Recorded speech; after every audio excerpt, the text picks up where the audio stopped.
Well, not maybe for over here. For Mr. Potts, Yeah, perhaps. Mr. Potts. I mean, I think inherently because the work is so revered, there's a certain amount of pressure, especially when it comes to folks who love the play and know the play very intimately.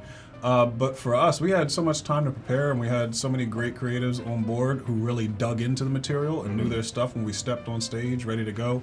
That a lot of that pressure, I think, got worked out in the rehearsal process. But yeah, there's pressure because August Wilson's not easy. No, I mean the language requires a certain dexterity. There's a musicality to it, and if you don't, it's one of those kinds of writers that if you don't know what you're doing, it will embarrass you. Yes, yeah. Thoroughly. And show your faults. And show your faults. So there is always.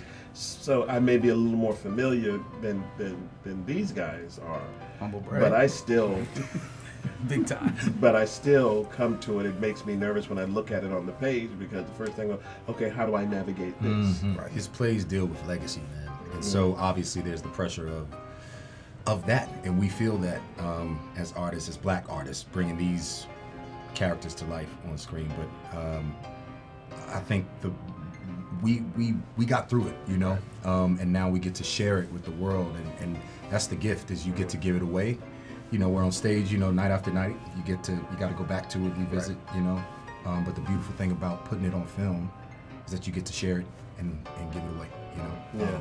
So it's a bit of a release, actually. Yeah, I agree with that. Yeah, so really, we done the work. Yeah. It's interesting too, 'cause like as you say, buzz and stuff. But like to me, the pressure or the anxiety and the comfort comes from like what will the Wilsonians think?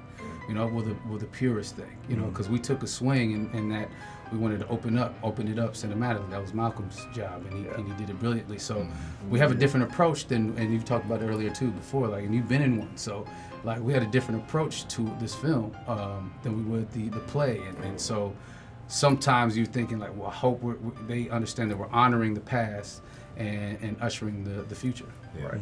Absolutely.